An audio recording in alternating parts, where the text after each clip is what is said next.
Hey guys, welcome back to another video, and today I'm doing another video on X-Men 97. I'm going to give you guys my top 5 favourite X-Men 97 villains.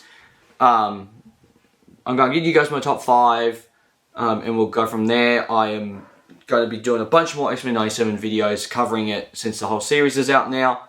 So, let's get into it. Starting off at number 5, we have Batson. The reason why I have Batson at number 5 is because that when you see that first scene of him and he's catching Magneto, you're like, oh dude, you're scary. And I do not like it. I was kind of creeped out by him. And I was like, oh my god, what are the X-Men going to do about this guy? And until eventually Magneto gets out of there and breaks out. But, you know, he was quite scary for the scenes they had, and I just love when a villain can make you scared of like what are our heroes going to do now, which I love that. At number 4 we have Mojo from the episode where Jubilee and Sunspot get trapped in the video game. He's a very silly villain. He looks silly. He reminds me of Mojo reminds me of the character from Blade, the big blob guy, not the Blob from like X-Men Origins Wolverine or anything, but the big fat guy that just sits there in Blade 1. Like, he has a very silly voice in. He kind of talks like this. It's very, very crazy. And I was just like, oh my god. Which really, he just wants to trap X-Men into this video game just to entertain almost like a TV or news broadcast to entertain his minions.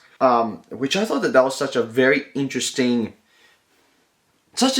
thing to go, because you're like, well, that's really an interesting way to do a villain. Like, it's not like big like a Thanos where it's like, oh, he's gonna be like he thinks that he's right and that he's doing something right and doing all that. It's like this villain knows that he's doing something wrong, but really he just wants to end up entertaining his minions, which I found very, very interesting about Mojo. I thought that he was a very interesting way to do a villain, honestly, and just made me go like, huh, interesting.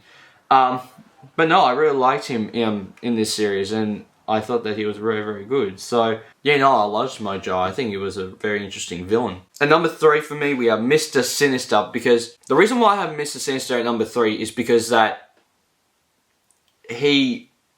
like, episode 3 dealt with the whole horror aspect that I did not expect this show to do. Like, him and a villain we'll get to in a second capture Nathan, take him to Mr. Sinister. He, like,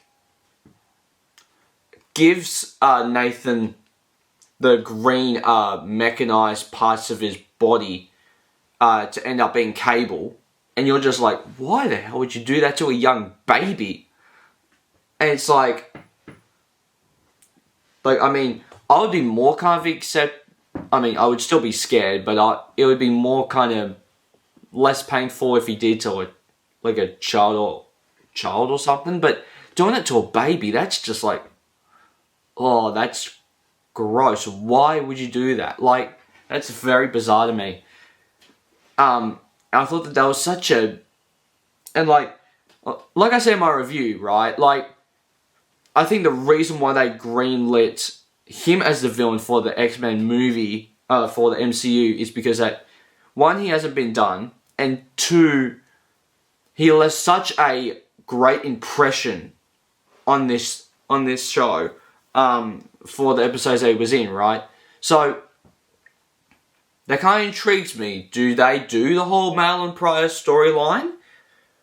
that they set up in the, which I would presume that they set up in the original series, but then they kind of continue on with X-Men 97. Is that the storyline that they go, where they, at some point in time, they take Jean and they duplicate Jean, but we don't know what one's the real Jean, and then we deal with the whole Goblin Queen in live action? That would be very, very cool.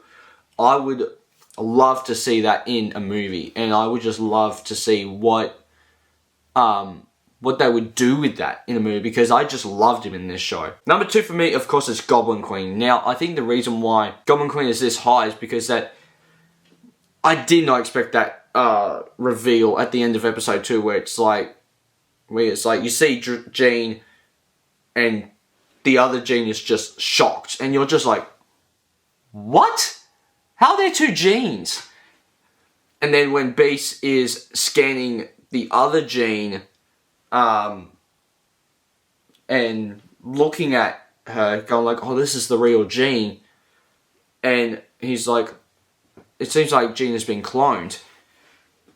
And you're just kind of like, huh, interesting.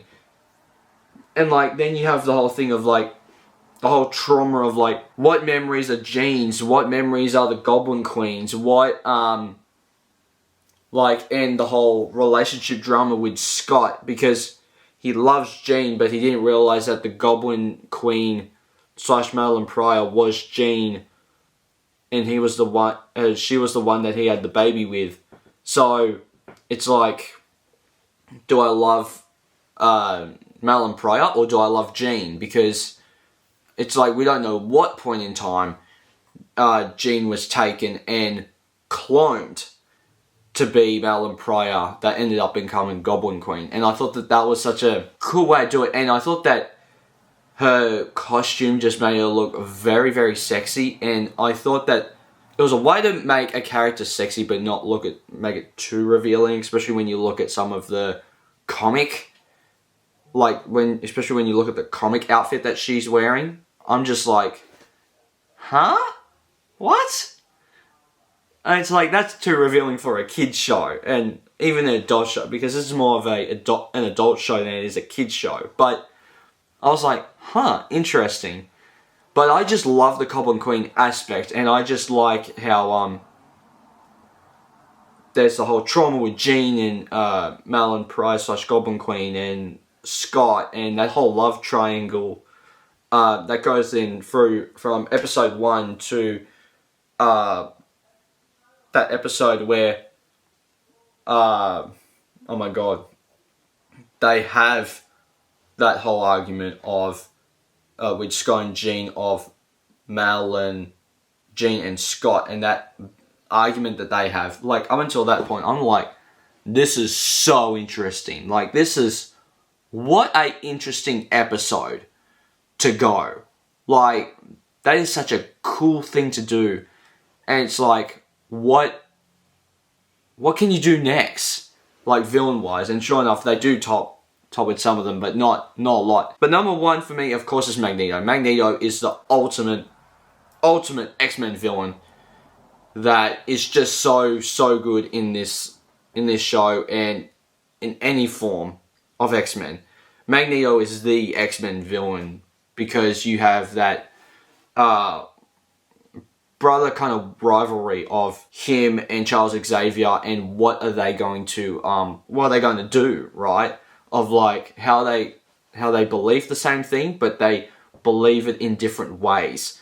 Where it's like they both want mutants to be around, but one wants to kill the humans and one wants to have the mutants alive, but still have the mutant, but still keep the mutants alive, right? So, yeah, I just find Magneto such an interesting villain for X-Men, and villains in general, right? Like, he's such an interesting villain that you could do so much with, because of his whole backstory of, of the